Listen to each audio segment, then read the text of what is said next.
Nobody knows what's going on. Nobody knows. Nobody has the faintest idea. The best guesses are lies. You may be sure of it. Thanks for joining me. I don't know how you say your last name. Actually, I've heard people pronounce it differently. It's Pritchard. Pritchard. Yeah. Awesome. I've been listening to a lot of your stuff online for quite a while now, and I've been reading a lot of your work and find it very fascinating. And my first introduction to epistemology was Will Durant many years ago. And I found that to be really cool and eye-opening for me, and it got me really interested in the theory of knowledge and trying to seek to understand truth a little bit more. And I would love to give the audience, for people who have never heard of you, just a little overview. Maybe you could introduce yourself and talk about what you're currently doing. So, yeah, I mean, I've been here at UC Irvine for 10 years now. Incredible. Before that, I was at the University of Edinburgh. Here I run a centre, an interdisciplinary centre called Centre for Knowledge, Technology and Society. And there's kind of like two strands to what I do. I do the sort of straight philosophy stuff. I do a lot of epistemology, as you say. I have a new book, though, which is on risk and the meaning of life. So that's a bit of a departure for me. But I also do a lot of applied stuff. I've always done that. I've always been very interested in trying to see how philosophy works out in the wild. And so one of the things I do here is I run a curriculum project. It's called the Antita Virtues. It's this idea that interests me about educating the virtuous intellectual character. And the thought is that should be at the heart of what we do as educators. And we've got this project running here. It's myself and colleagues in education and sociology. And we're trying to bring this educational model into the heart of the UCI curriculum. And because we're researchers, we're studying its effects at the same time. So we're both integrating it and then we're studying how it affects student performance, which positively, I'm pleased to say. But also we're interested in other things, like, for example, students if we educate a student for intellectual character, do they use AI differently? That's something we're quite interested in at the moment. So yeah, through the centre, I do a lot of interdisciplinary and applied philosophy as well. I love that. So can you give me an understanding of how you grew up and how you started learning about how we learn and how you started getting so obsessed with this idea of epistemology and how you got into learning about virtue and character development as a foundation? So I grew up in a very depressing industrial town in the Midlands of England called Wolverhampton. It's near Birmingham. Yeah, it's a very unusual place. I mean, I don't know of anyone else who's done anything like, been interested in philosophy or done anything like that. I don't remember philosophy ever cropping up at any point during discussions there. But I always found myself drawn to ideas, and I think a lot of the ways I was thinking about things now, I would class them as philosophical, but I didn't really have the language to think of it then in those terms. There's only when I went to university, like a lot of people, I go to university and then you encountered philosophy for the first time quite by chance, and then you realize actually this is the sort of thing that I've been interested in all along. I just didn't know that's what it was, And pretty much the first class I took was a class on skepticism, and that's what got me into epistemology. It just fascinated me that there are these debates about how it's possible to know anything, and that there are some actually really good arguments that seem to show you can't know anything. And so that's what got me into. I got into skepticism, through skepticism to epistemology, and through epistemology to philosophy. And I've been pretty much on that track ever since. I've been very lucky because, it's not often you find something you really like and you enjoy, and then you're able to, actually make a career out of it. Yeah, it's pretty incredible. So did you have a lot of unlearning to do, or belief systems that were rooted in you from a young age at all? No, in fact, I felt like I had a lot of learning. I hadn't learned very much. I had to learn something. I don't think I had anything to get rid of. I was too much of a blank slate actually. I felt like I was learning everything from scratch. So no, I didn't have that challenge. I don't think. I can see how other people might, but not for me. Yeah, and you've had probably hundreds, if not thousands, of students at this point. Is that one of the great challenges for you when you see kids coming from all different walks of life and backgrounds? Is it really challenging for people that already have pretty righteous and foundational beliefs that are rooted, for them to undo that and to create the blank slate, if you will? Yeah, I mean, this is one of the challenges we have, particularly with higher education, and it's something very interests me because I think this has actually got harder to do this. It's always been the case that people come to education with preconceived beliefs, and you have to get them to understand that the role of education, particularly higher education, is to challenge you. You know, it is to make you feel uncomfortable. That's what we're here for. And I think so. There's always been that problem, but I think that problem's actually got worse in recent years because I think increasingly there is this idea that students shouldn't be made to feel uncomfortable. You can see where that comes from, and it often comes from a good place, but still, I think the effect of it is not healthy.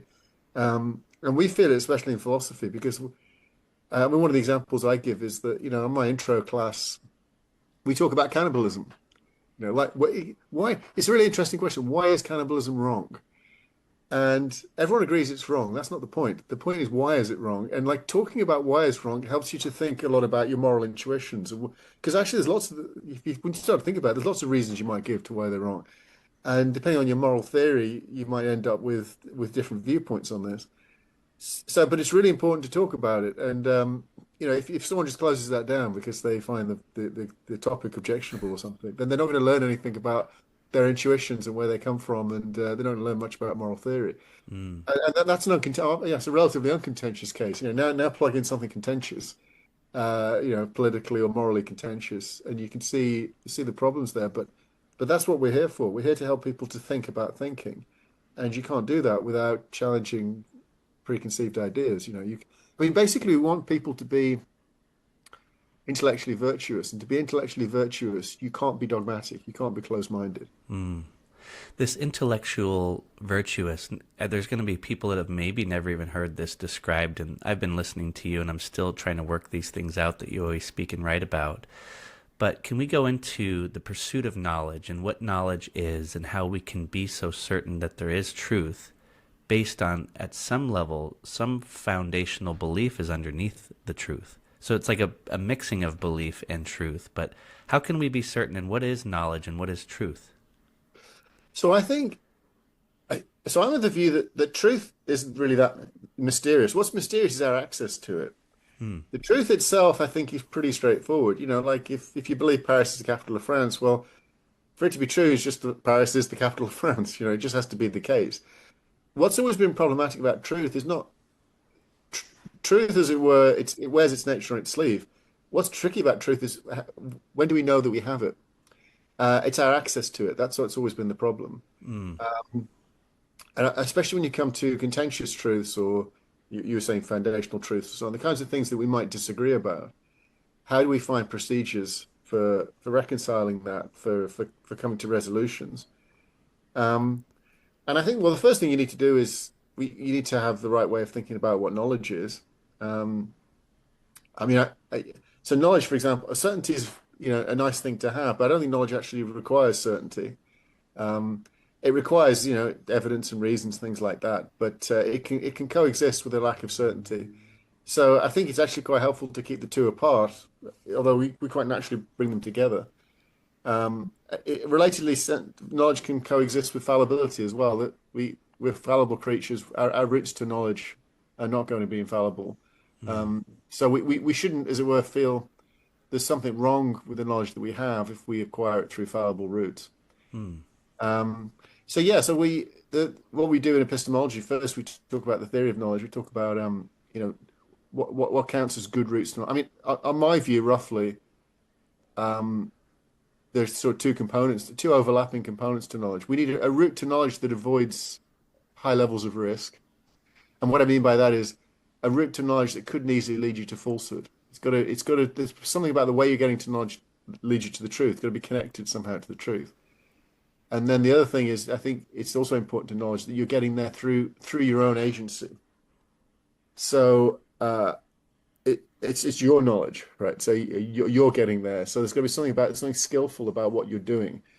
It's a bit like the analogy I like to give is like an archer firing an arrow. The arrow is belief. The target is truth. And what we want is the archer. It's not just the archer blindly firing the arrow and hitting the truth. They've got to skillfully fire the arrow. And if that all works well, that will be a way of getting them to the truth such that they couldn't have easily missed. That's what the skill involves. It doesn't mean they're guaranteed to hit the truth, but it means that there's a reliable connection between them and the truth. So Right. that's what I think knowledge is, and that's what I think the truth is, and that's how I think we get there. That's the starting point. Yeah. But a lot of the practical issues that you raised, they come in a little further downstream. They're issues about character, I think. We need Once we understand what knowledge is, we also need to understand what is a good intellectual character to have. How do we cultivate it? How do we maintain it? This is where the virtues come in, because that's going to help us in discussion and debate. It's going to help us resolve problems. Like for example, avoiding dogmatism. We need to avoid dogmatism. Is going to close down discussion. It's going to prevent us from resolving debates. It's going to prevent us from talking to one another and reasoning with one another. So we need to cultivate habits of mind that avoid dogmatism, for example.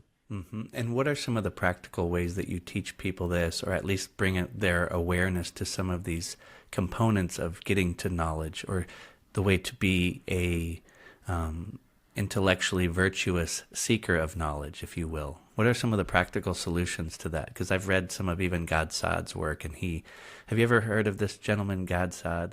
Yeah, intriguing Okay. name. He's interesting. He's sort of comical, but he writes about the parasitic mind and righteousness and some of the he's more of an evolutionary psychology background, but it seems like righteousness serves us to some degree. There's components of it that seem to have evolved for good reason. But in a world of just bombardment of information overload, which we're in, and we have algorithms that are capturing attention, and it seems like they're driven for different incentives to maybe even purposefully divide us and make us pitted against each other. How does one, in a practical way that you're teaching your students, come to seek knowledge and seek truth in a more virtuous manner, if you will?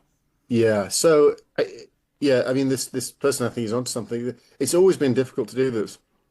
There's always been like environmental barriers to doing this, but it's much worse now because I think like the social media and so forth is all designed to keep us off track. I mean, first and foremost, what you need, and I think this is absolutely crucial, is you have to have a desire for the truth. You've got to have a care, a concern for it. It's got to be something you care about. Mm-hmm. Uh, so some people think, oh, it's just enough just to teach skills, sort of critical thinking skills or something like that. But I don't think that is enough. You could be very skillful at arguing, but not care about the truth. Think of like a good lawyer. All they care about is winning or whatever. But that's not what we're about. Mm-hmm. You've got to think that the truth has to be good for its own sake. And I think we have to get people to understand that there is something worth seeking in its own right, the truth. It's a value. So we try and instill that in people and instill the importance of that. Once you've got that, you can start to see how certain kinds of traits are conducive towards that and certain kinds of traits aren't.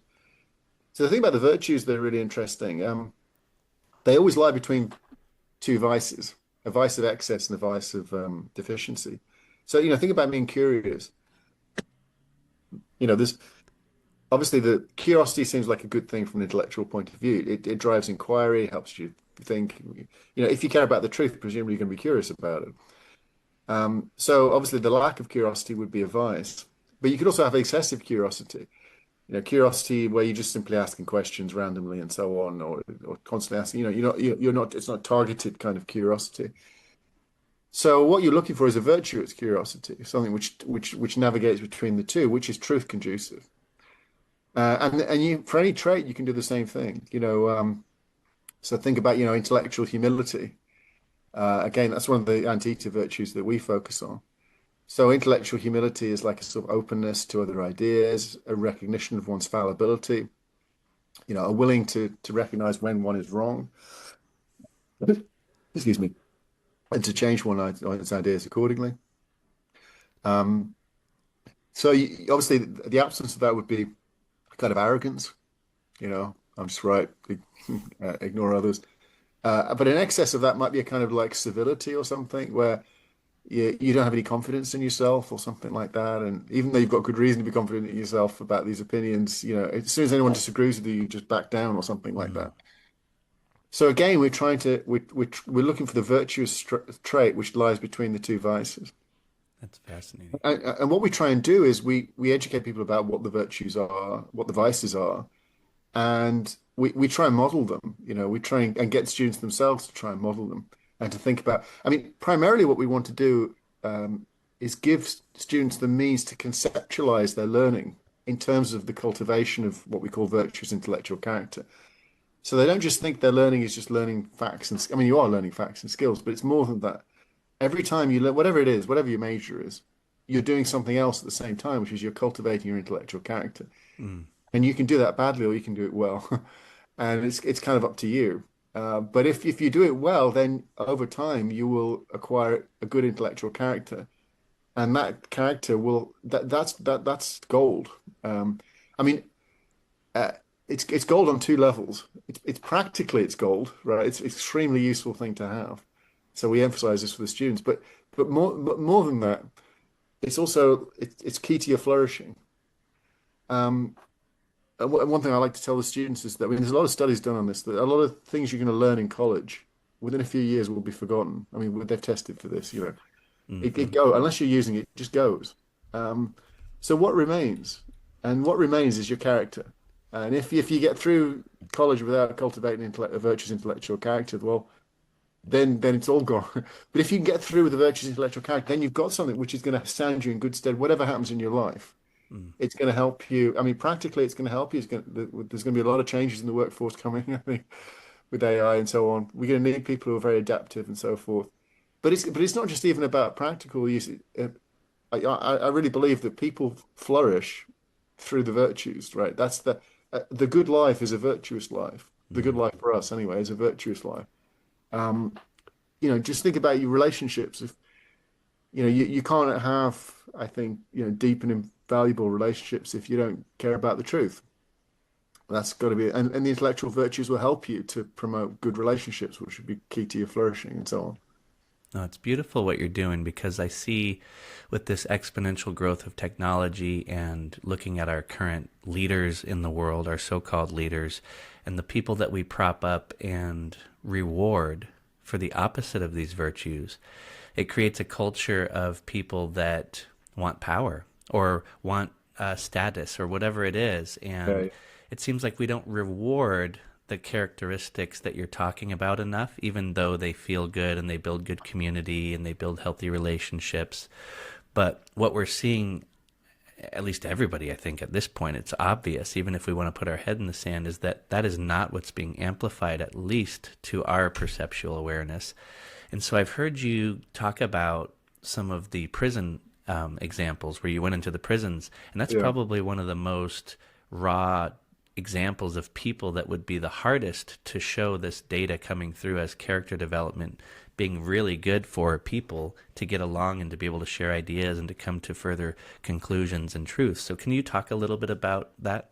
Yeah, I mean that really opened my eyes. That project we did back in Edinburgh, I really opened my eyes to what was possible here. So we had long-term prisoners who we couldn't assume anything about their educational background. We couldn't even assume that they could read or write, right? So we had to design. We were trying to design because at the time the only education they had was basically art classes and cognitive behavioral therapy. I mean, it's incredible to think about that. That was it. Yeah.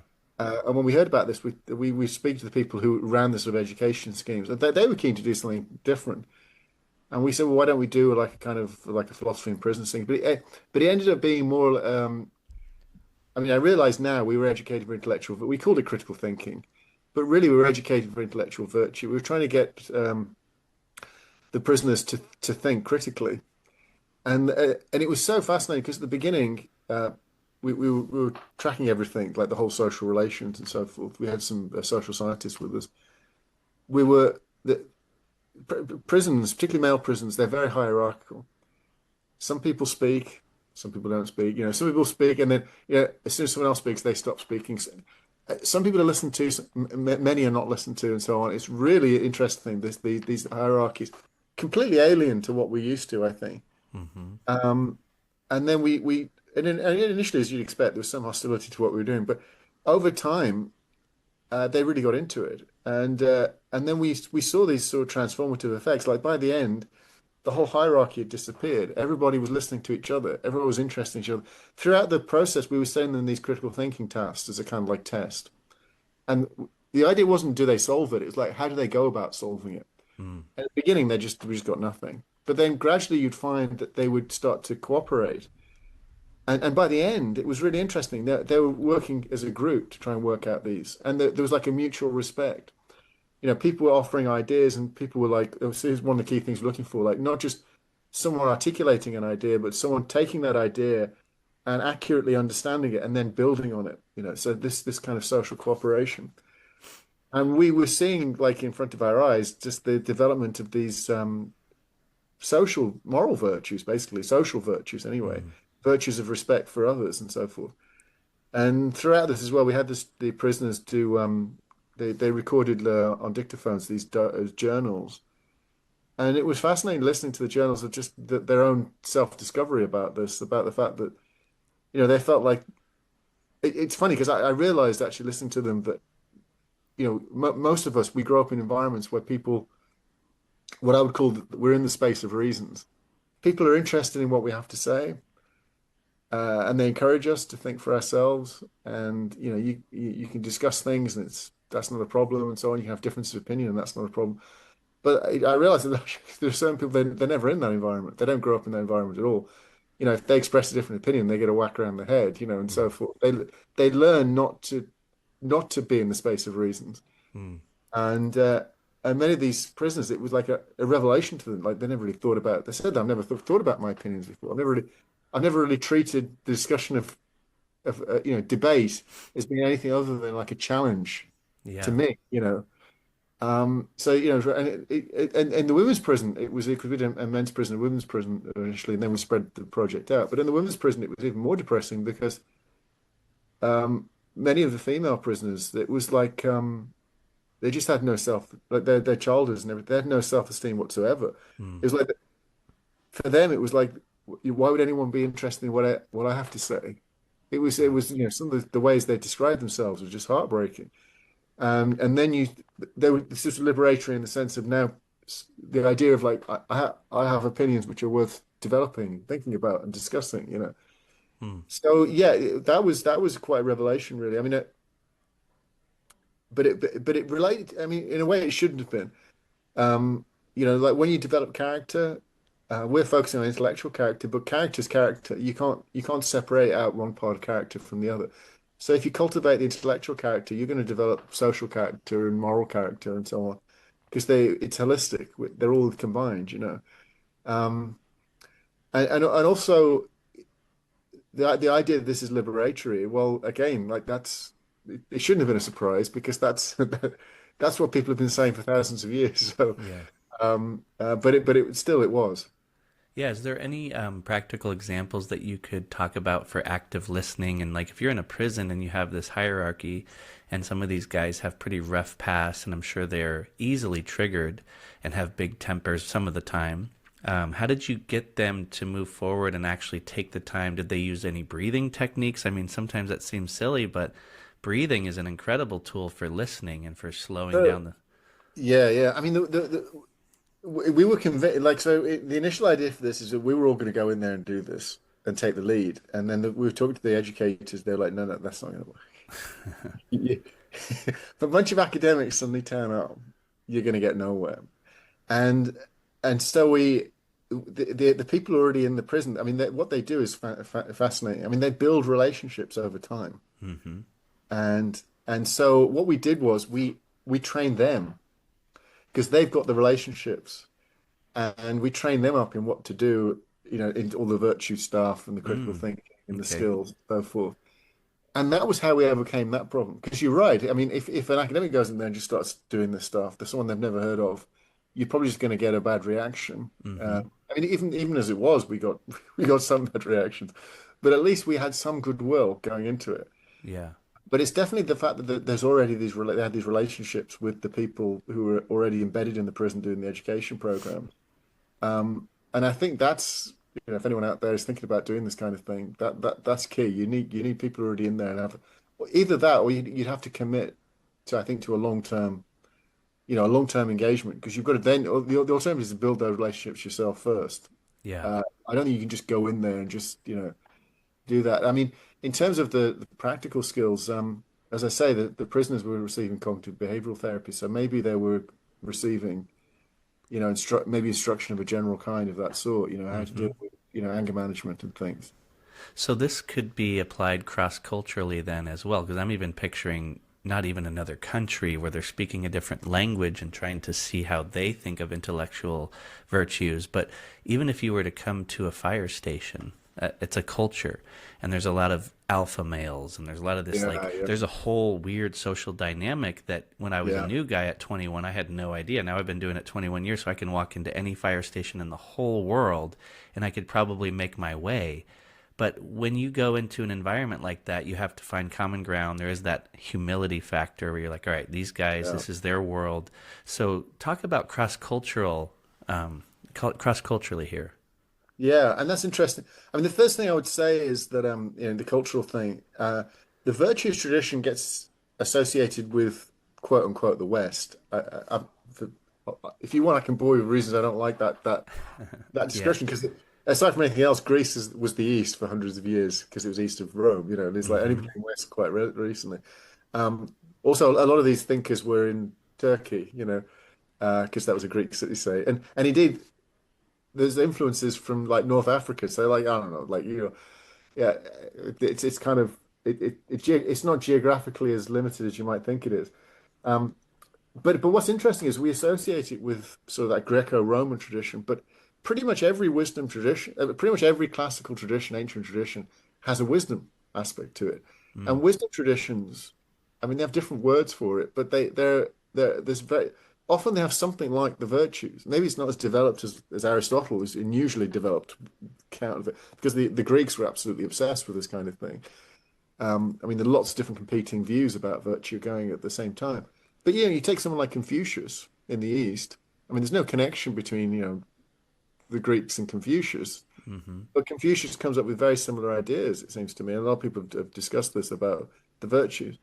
So it almost feels like I'm told classical Indian philosophy has similar ideas as well, for example. So it seems like this is something that, scholars across cultures latch onto as being like something which is a general good for human beings. Mm. It's not as it's not as tied to to particular social circumstances or anything, or particular historical epochs or what have you. Yeah. And if that's right, then it ought to have application, you know, universally. I think it finds an easier route in the quote unquote the Western world because of democracy. I think and virtue go very nicely together. So if you have long, societies which are democracies of long standing, then I think it's probably easier to get people to see, the importance of listening to others and debating respectfully and so on. Because like that's part of the sort of civic fabric of a democracy. That's how we settle things. We've got used to that now. Um, but still, I would imagine most cultures should be able to see the virtues and their value. I mean, I guess Hmm. if you're from a culture that doesn't have democracy, you see it in the sense that it's as something to be prized because it isn't part of the social fabric. That's you can see you see its value in a different way then as something that's lacking. Right. We maybe see its value as something because we can see that we look at maybe politicians we admire. I know you mentioned the ones we don't admire. There's lots of them, but every now and again there are politicians we admire. What you think about what the ones you admire? What do you admire about them? It seems like they are people who they pursue the good over and above their self-interest. Hmm. They're people who exhibit these admirable character traits, the virtues, and that's what makes them impressive. That's what makes them. That's why we want to emulate them, want others to emulate them. Yeah.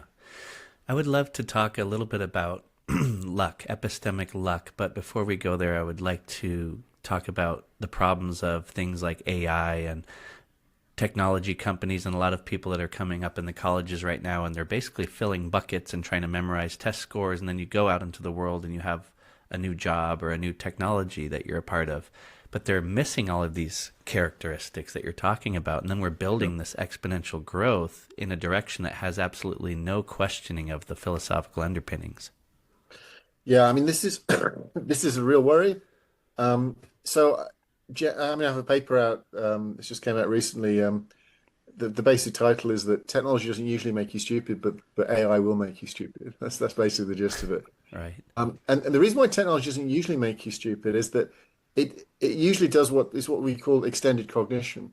So normally with technology, like to give you an example, I'm old enough that I used to have lots of phone numbers in my head. I used to Hmm. carry around like probably 20 or 30 phone numbers in my head. And over time, you have this thing, the mobile phone with you, smartphone, and there's just no point in having the numbers in your head because they're in the phone now. Hmm. And the phone is always with you. And over time, the phone becomes part of your cognitive apparatus. It's like an augmentation. And over time, that memorial task transfers from your head to the phone. So, okay, there's something I can't do anymore. Maybe that was good. Maybe if someone said memorize 20 phone numbers now, I probably couldn't do it. And maybe if I'd never had the phone, I would still be able to do it. Who knows?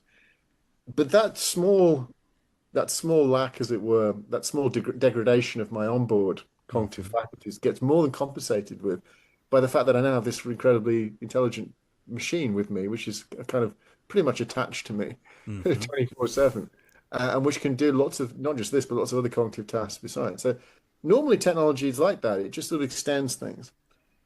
But the thing about AI, and this is what's so damaging about it, is that it's not just taking these low-level cognitive tasks and taking them off you. It's removing the cognitive tasks that actually help you to develop your character, Mm. what I call your executive cognitive abilities. So, like, we get students to write essays. Why do we want them to write? I mean, obviously, we want them to write good. We're interested in the output, but we're also interested in the process. Right. The process of writing an essay, of thinking things through, working things out for yourself, framing things, editing and re-editing, so on. This is how you develop character, intellectual character. This is how you learn to think Hmm. and how to, so the process is absolutely crucial. It's the output, we mark the output, but it's the process to the output. You can't separate the two. Yeah. But AI will take over why it will write the essay for you. It will do the reading for you. Why read books? The AI Mm. will do the reading. But reading, is thinking. Reading, is developing character and so on. Pretty much anything that we do in life which cultivates our intellectual character, the AI can do for us. And I think this is why it's going to be problematic. Because if we stop doing that, then we're going to be much worse off as a result. And ironically, in a world of AI, what kind of people do we need more than anything?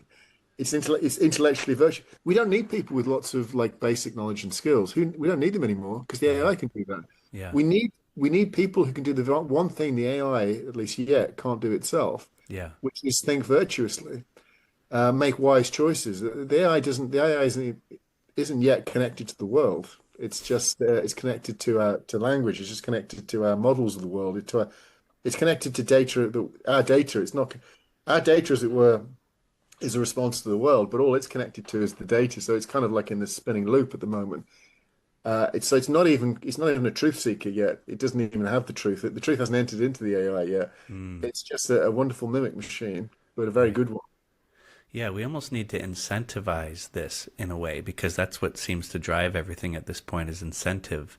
And so if it's just about making money or creating eyeballs on a screen, that's the incentive right now. But if we could somehow shift the incentivization structure to having good impact, like in a positive way, like if you impact a million people in a positive way and make their life better, then you get rewarded. But if you start to create a t-shirt company that pollutes the streams, there should be some form of negative repercussion to incentivize you not to do that. And so it would adjust your character by the incentive Yeah. itself.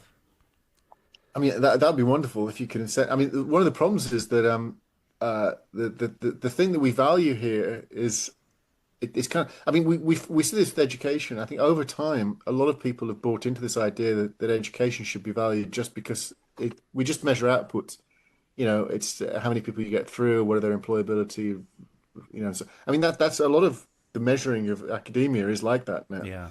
Even in like research, it's your citations and things. It's a bit like just measuring the outputs and not the processes or what have you. Hmm. And you can see why that would occur. It's hard to measure, cultivation of virtue. How do you measure that? I mean, we do actually try and measure it, but it's a difficult thing to measure. It's an easy thing to measure, like grade outcomes, employability outcomes, and so on. And so we don't incentivize in education the thing which is, I would say, the most valuable thing that we do, which is the cultivation of intellectual character.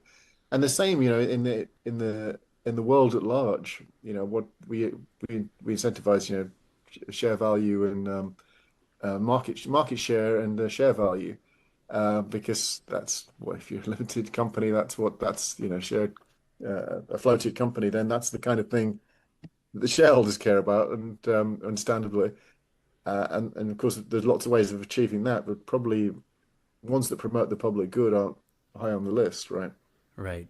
And do you run into the issue of virtue signaling for status exchange and things like that when it comes to intellectual virtues?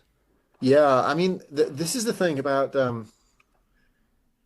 yeah. So let's start with the intellectual virtues are um, I mean, I guess you could imagine, like, there's like I guess a sort of faux humility. Right. Intellectual humility would do it. But that's why we emphasize this idea that if the desire, a caring for the truth, has to be at the heart of all the virtues, right? That's what motivates you. Mm. And I think this is where the virtue signaler goes wrong. What motivates them is esteem or respect or something, or Yeah. they're motivated by the wrong things.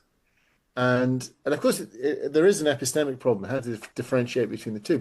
But often, it's fairly easy, I find, to differentiate between, like, people who, like, are genuinely intellectually humble often going around telling you this, right? Yeah. Just as, like, people who flaunt their moral goodness, probably aren't that morally good, right? Because if you were morally good, you wouldn't flaunt your moral goodness, right? Because that's not what a morally good person does. Right. So, we try and, I think it's really important for people to have exemplars, to be thinking about who they admire and why they admire them. And it could be someone in their life, like someone in their family, or someone they've encountered, what is it about them that they admire? And you can bet your bottom dollar, it's maybe they didn't have the language to describe them this way, but it's their virtues. They weren't self-aggrandizing, they weren't virtue signaling. They really did care Mm. about the truth. They cared about others. They cared about the good. And it was manifest in how they dealt with others. They were wise. Yeah. And once you understand that, then the idea is to model that. That's what you want for yourself. Like, I think it's very easy for students to think, like, I mean, I want to be rich or whatever, but, like, and you can understand why they would think like that. But they should look around their classmates and think, well, who do I actually admire? Maybe the people who are going to be successful, maybe I don't like them that much. But that should tell you something quite interesting. Yeah. Maybe that's not the person you want to be. Because if they're not, if you don't see any goodness in what they are, then, well, okay, maybe they'll achieve a lot and they'll earn a lot. But what kind of relationships are they going to have with people? What kind of value is there going to be in their life? Yeah. They're going to miss out on all kinds of goods, which are the very goods which help us to thrive. Because at the end of the day, money and all that stuff is not what helps us to flourish. I mean, it's useful, Yeah. but it's not what helps us to flourish. I mean, it's our relationships with each other. That's what's going to help us to flourish.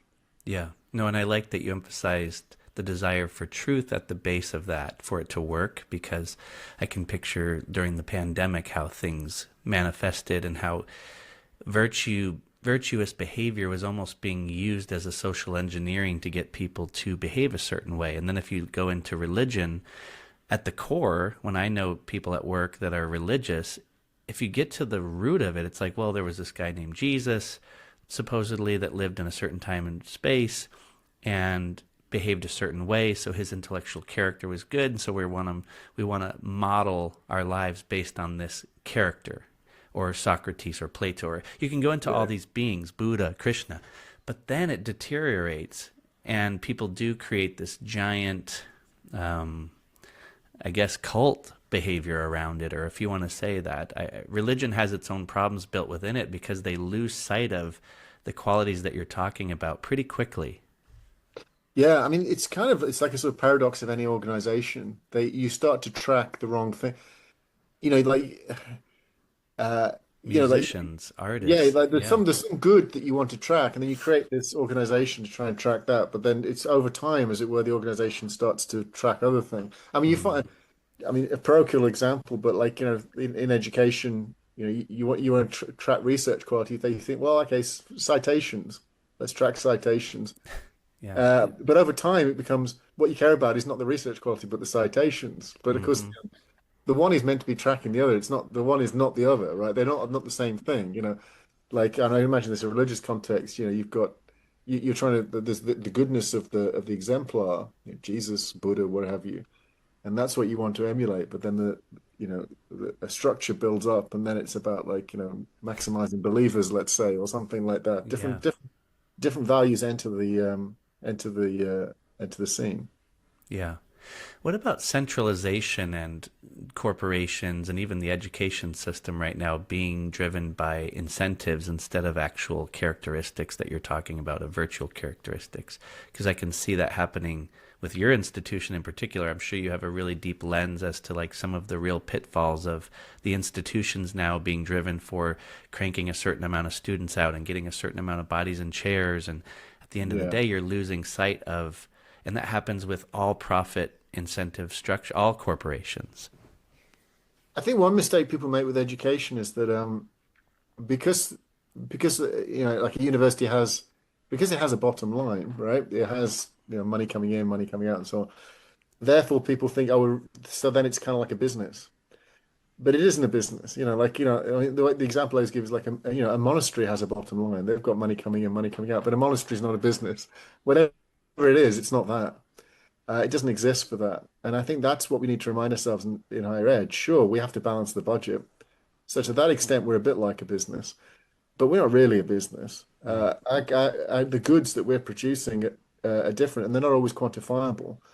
Um, we're very lucky at UC Irvine. We've got an administration that really is like committed to intellectual. I mean, the fact they're letting me do this project, they're really interested in the intellectual virtues and the theory behind this and what education is meant to do in the public good. Hmm. And I think it might reflect the fact that UCI has always been a bit unusual in that it's the demographic of our students is quite, we have a lot of PhD students from relatively, a lot of transfer students, a lot of students from relatively impoverished backgrounds, very diverse student body and so forth.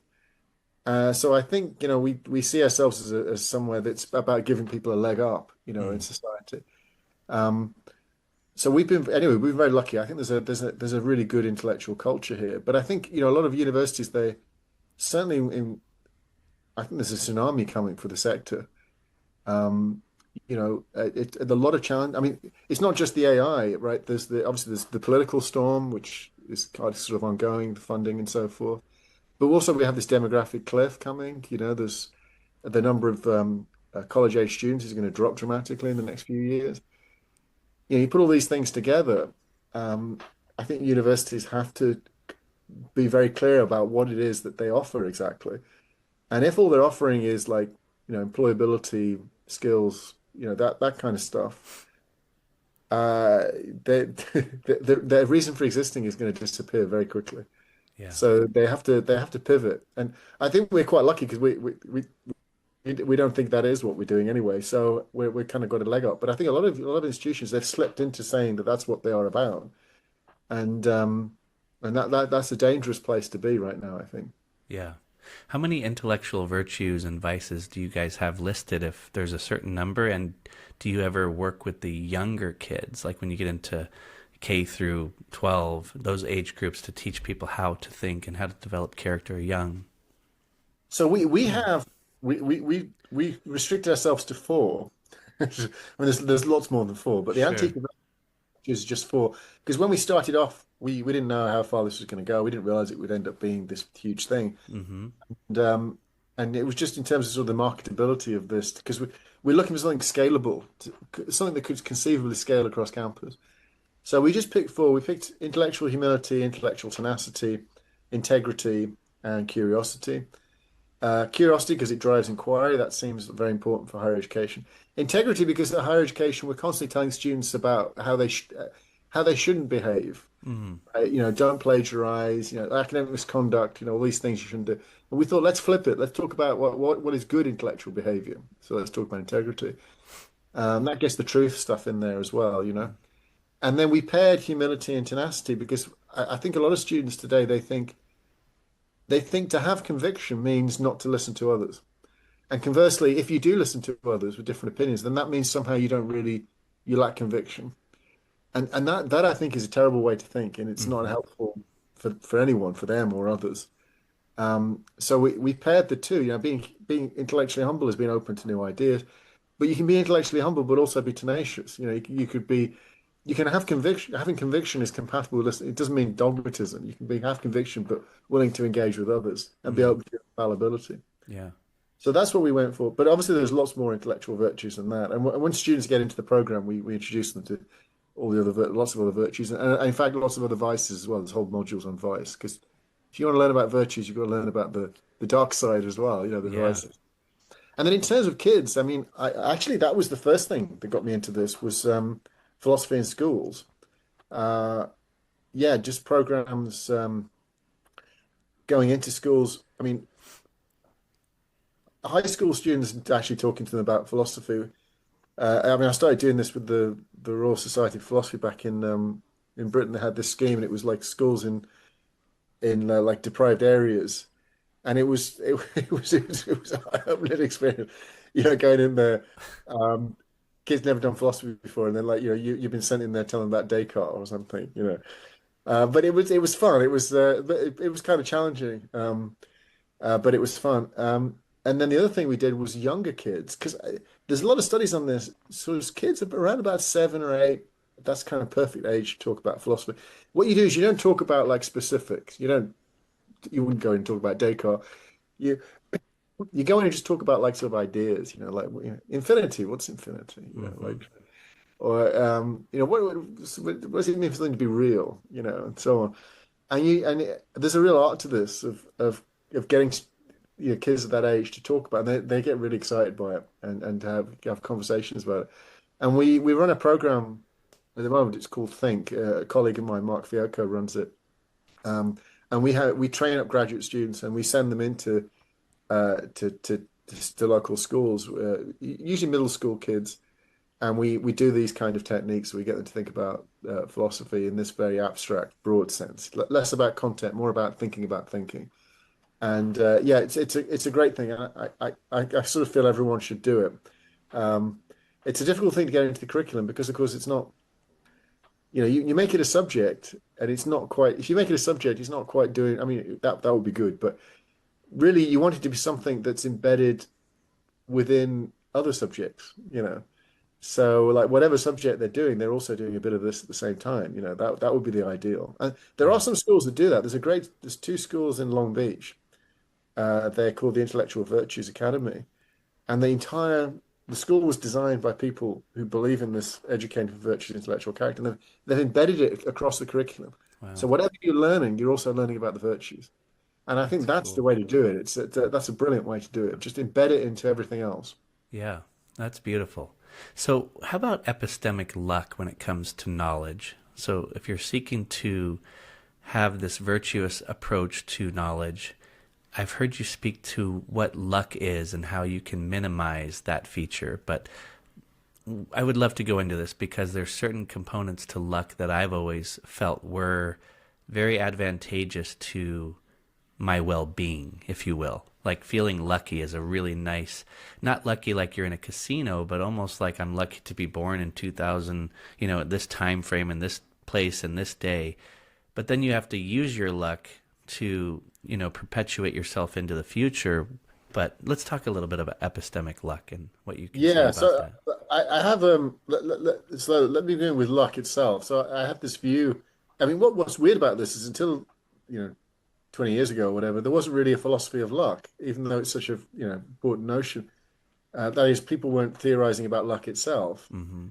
And when I started thinking about epistemic luck, when I realized this, I started theorizing about luck itself. And now there's quite a vibrant debate about it. Um, so I think that luck is it's what philosophers call a modal notion. It's about fragility. It's about the fact that things are a certain way, but they could have easily not been. So, like imagine a sniper's bullet flies by your ear. You're lucky to be alive. Well, what does that mean? It means, that bullet could have easily hit you. Interestingly, luck is different. That fragility notion is not the same as probability. I mean, it may not be likely the bullet was going to hit you. I mean, what makes it lucky is the fact that it could have almost hit you. Mm. I mean, a lottery case is a good illustration of this. You know, your ticket's a loser, well, that's just bad luck, right? It's lucky. You could have easily been a winner, right? Just a few colored balls for a slightly different configuration, you're a winner. Yeah. But it's not as if you're likely to be a winner, right? I mean, actually, the odds are massively against you. So luck and fragility probability and fragility aren't the same thing, but luck tracks fragility. So what could easily be the case? And then you can transplant that into lots of different domains, and you can start to understand certain debates. Like in epistemology, we think that knowledge shouldn't be lucky. Well, what does that mean then? Well, it means you need a way of getting to the truth that couldn't have easily led you to falsehood. So, you know, like we have these, I don't know if you know these famous cases in epistemology, the Gettier cases. So Gettier cases are where you believe something, you've got a very good reason of believing it, and it's true, but you don't know it. And you don't know it because it's just luck that it's true. So here's a famous example. A farmer's looking in a field. They see their sheep they see what looks like their sheep in the field. So they believe their sheep's in the field. And their sheep is in the field, but what they're looking at isn't their sheep.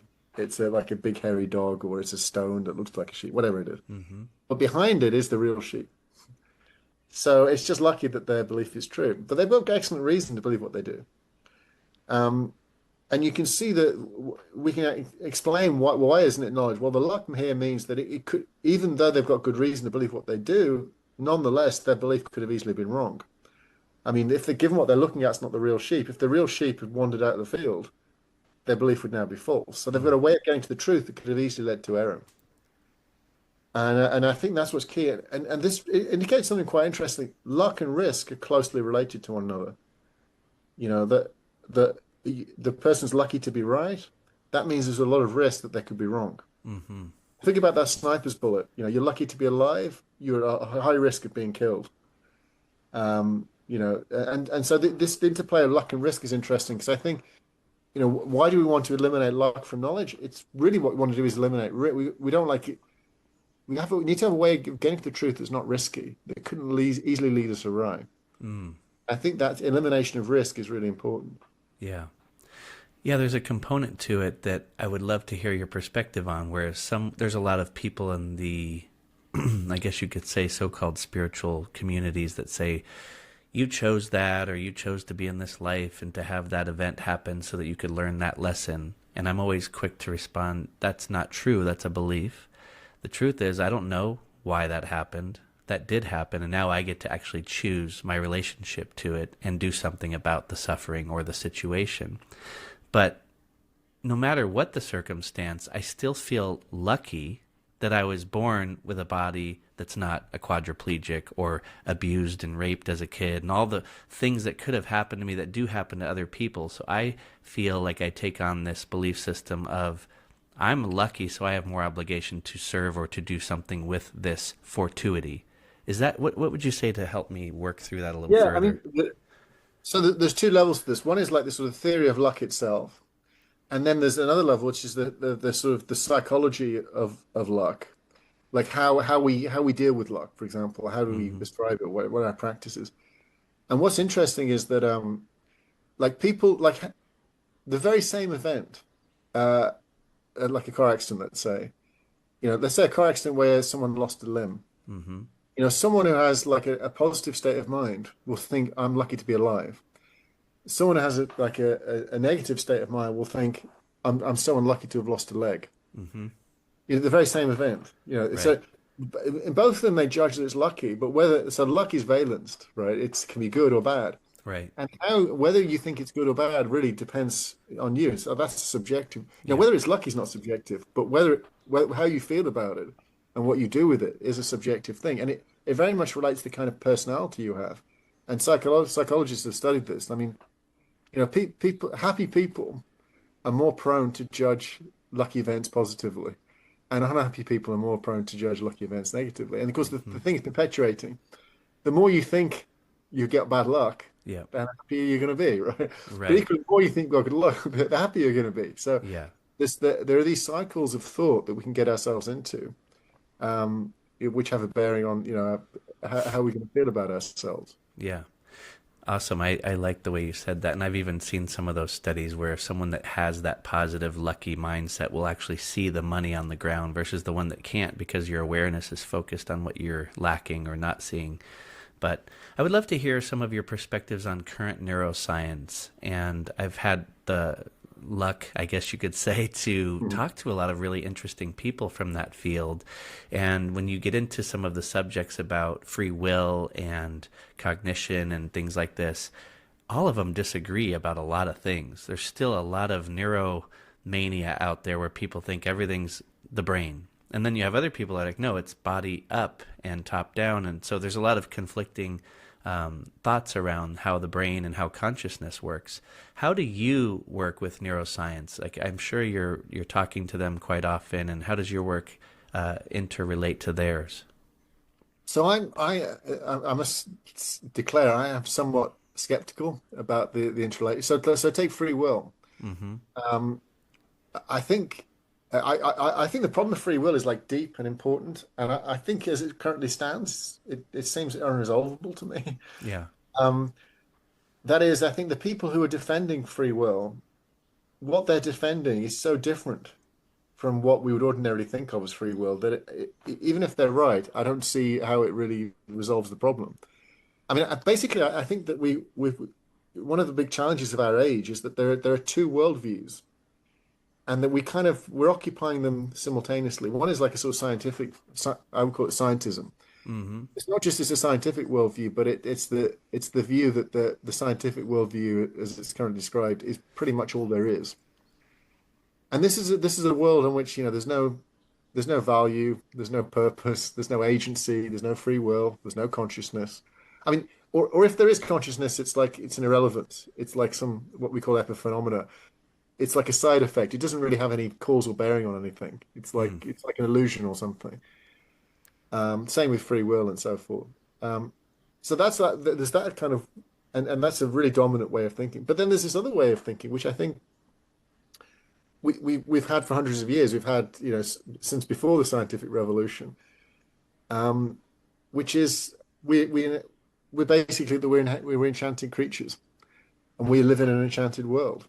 We're creatures with free will. We're creatures with agency, with values and purposes, and these things matter, and so on. Mm-hmm. And we just haven't found a way to reconcile them. I mean, I think this is one of the big challenges of our age. It's the fundamental contradiction which is inherent in our age. That there's these two worldviews, and we haven't reconciled them. And the free will debate strikes me as a microcosm of this. What we normally mean by free will. I don't see any way of defending that. But then on the other hand, I don't think it's even coherent to think it's possible to say, there's a biologist recently, Spolowski. I don't know if you wrote this. Yeah. That's the one. Yeah, he wrote this bestseller on free. And I mean, I've seen interviews with him, and including interviews where he's got written answers, so that he's not being misrepresented. And he seriously says, I've inquired and thought long and hard about this, and I've come to the conclusion that we don't have free will. I know. That makes no sense. Right? Like, whatever he thinks free will is, if he understood what free will is, he wouldn't say that, because that makes no sense. You didn't think or do anything. You had no agency, right? There's nothing, you did nothing. How did you write the book and show up to the event? Indeed. But it gets even worse, because then he says, so now I want to explain this to others so that we can change society and make society better by helping people to realize they don't have free will. Yeah. It's just What do you mean? Change what? What would you change? There's nothing to change. There's no agency now. There's no So, okay, maybe it's shooting fish in a barrel or whatever, but to be fair to him, I think a lot of philosophers, the way they talk about free will, make it sound as if that's a coherent state to be in. I don't think it is. I mean, that doesn't mean we are free. It just means that there's something about the kind of creatures we are. We can't help but think that we are. Yeah. We're the kind of creatures that can't help but value things and treat things as important. We don't think we're just atoms, spinning in the void or whatever. We think that there's a point to us in our existence. And maybe that's also kind of illusion or whatever, but still, that's the way we interact with the world, and it's completely in conflict, it seems to me, with the sort of scientific way of thinking about the world. Yeah. And I don't know how we resolve that. And it could be that maybe we don't have the cognitive powers even to resolve it. Yeah. Well, and that intellectual humility piece that you're talking about would be a good starting point to realize that maybe we don't quite understand it, maybe we never will, because it's such an interesting phenomena that you may never pin it down. But isn't it quite interesting? And maybe we should never think that we have the answer. You know? Oh yeah, I mean, one more thing, I've got too much humility on this because not only do I think we don't have the answer, I'm not even sure what an answer would be. Like, to me, it just seems a mystery. Yeah. I'm sort of more puzzled that other people don't see it as a mystery, that they think, like they think, oh, consciousness, like, you see sometimes these papers like a diagram, here's a diagram of the brain. Consciousness is here. Yeah. Really? What? Yeah. You know what I mean? I'm surprised more people don't have the sense of the mystery of this, right? Yeah. Or if someone says there's no such thing as consciousness, like Yeah. that strikes me as what a mysterious statement to say, right? Yeah. Really? You live your life like that, do you? Like when you go home at night to your family, do you really embody that thought, right? I I know. mean, I don't know how that's even possible. I don't either. I mean, it doesn't. I always say go sit by a creek for a few hours, or sit in silence and darkness, or try a psychedelic, or do something that sort of pulls you so deeply into the mystery that you're humbled by it. And then you go back to work the next day and you're like, okay, I remember I got to do that once a year because that humbled me, and I remember that I'm in this complex soup of experience, and I'm grateful for that. But wow, isn't the mystery quite interesting, and isn't that beautiful?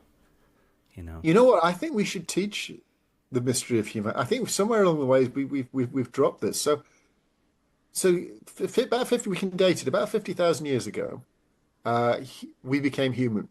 It's called behavioral modernity. It's the Upper Paleolithic period. Mm-hmm. It's the point at which we stopped behaving like apes and started behaving like human beings. We started living in bigger groups. We started developing language, started having art, the cave drawings and things like that.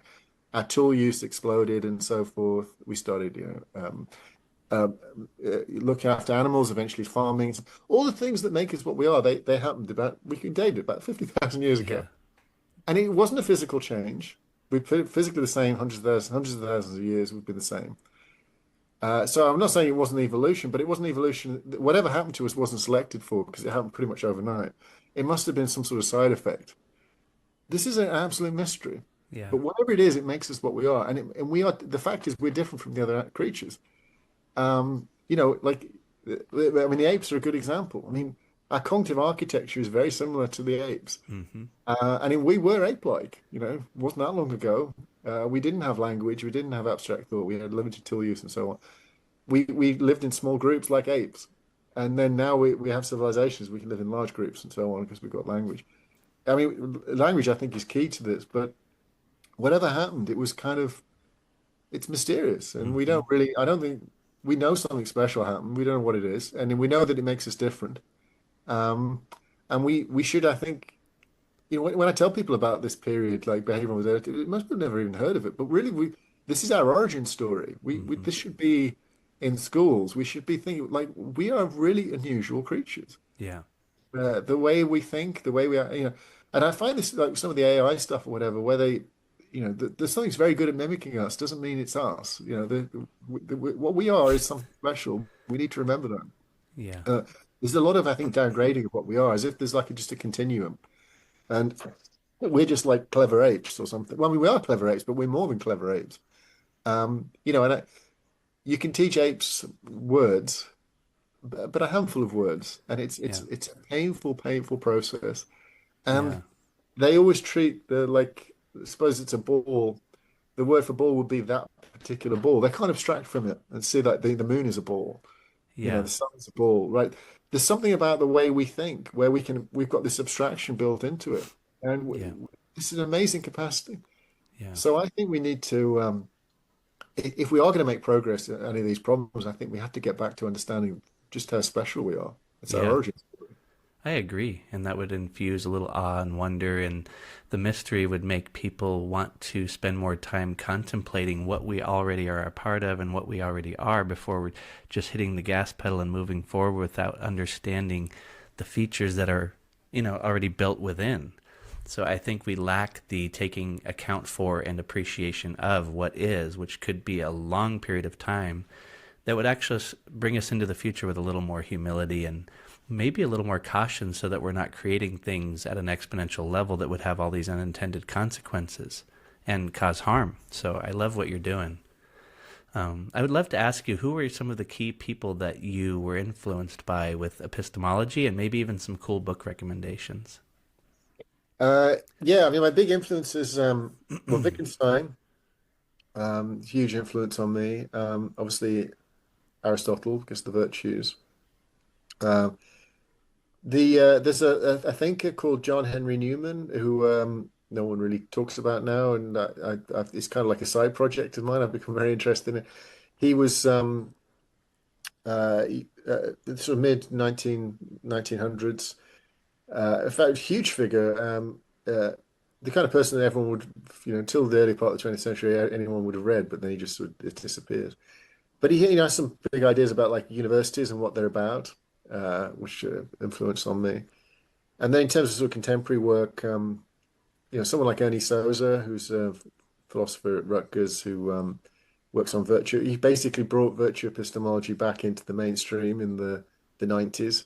And so a lot of us, we're kind of riding off the back of that, thanks to him, that we started to think about these things again, because there's been a massive growth of interest because of that. So yeah, there's some of the big figures. I mean, book recommendations. Do you mean like philosophy books or? Sure. Anything you love that you would love to share. I so I Wittgenstein's Uncertainty. His final notebooks. There you could read in an afternoon. They're very short. If you want to see philosophy in action, like this is someone's note, like a great philosopher's notebooks, and just see the process of thinking. And you also see the humility as well. These again notebooks. He's struggling. He can't Mm. quite get ideas. So even his half-formed, half-baked ideas are really interesting though. And just to watch somebody trying to develop a train of thought, and there's also a little bit of pathos there as well, I think, because he dies just a few days after the last entry, and he knows he's going to die. So, Mm. there's little remarks about, I just don't think I can get to the beginning. I guess I won't now, you Wow. know. And Interesting. so it's just a little bit of a historical document. I think it's a wonderful text. Cool. I'm also a big believer, though, that philosophers should read literature. I think, if we want to understand human psychology, then the best people to learn from are going to be not no don't read what psychologists and philosophers say about. We should read that too, obviously, but that's going to be at like a theoretical level. I think we get a deeper understanding of human beings and their motivations by reading great literature. So Awesome. I'm a big fan of that. Cool. Uh, I always ask, I'll just tell you one of my favorite books is a really fun one. sure. It's called Earthly Powers by Anthony Burgess. So if I had to throw one out, I'd say people should read that. It's very funny and it'll make you think. Awesome. I'll make sure I pick those up. I might even put them in the show notes. But I ask all my guests, I know we got to get going. If you were going to die today, this was your last day on Earth, what would you want to share with the world? What would you say? Whoa, yeah, okay. I mean, the world as it stands right now, I do think this idea of caring about the truth and prizing the truth is like really important. I think people are so blasé about this, and I think blaséness that blaséness about it is really dangerous. Um, I mean, we've mentioned AI, and I really think that AI is gonna create, it's gonna be like a revolution. Usually when technology comes in, it takes place over time, and then there are feedback loops can kick in to sort of mitigate some of the more damaging. Look, with industrialization, for example, I think one thing that, like, so say Marx, for example, didn't foresee, which is he thought the industrialization would just happen so quickly, and then people get mass unemployment, and then society collapses. But he didn't see that there'd be like ways in which there'd be like new technologies would relate to new jobs, for example, and that there'd Hmm. be like new social structures would come in to help people who were unemployed and so forth. But the only reason that could happen though is because it took place over time, and also because it took place in one country at a time. Hmm. The Industrial Revolution in Britain, its effects were mitigated by the fact that it wasn't happening in India or Right. other places. But the AI is not going to be like that.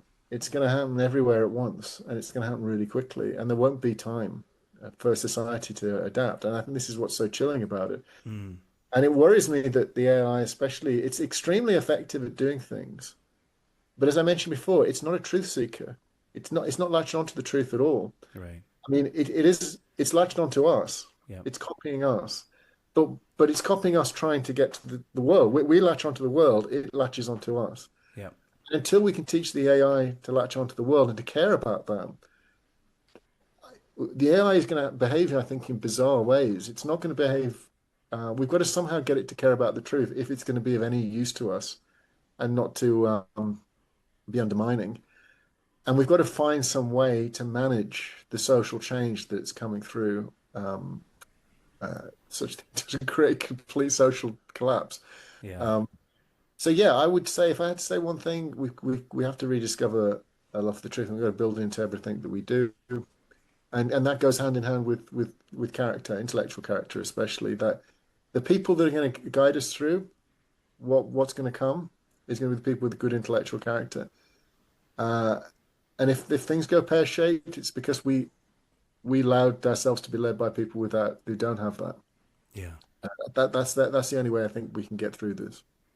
It's beautiful. I appreciate you taking the time today, and it's been really fun exploring consciousness with you.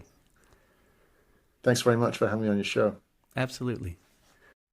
Thank you for listening to the episode. If you enjoyed it, please share it and subscribe to the show and rate the show. That helps people to discover it. And enjoy the next episode.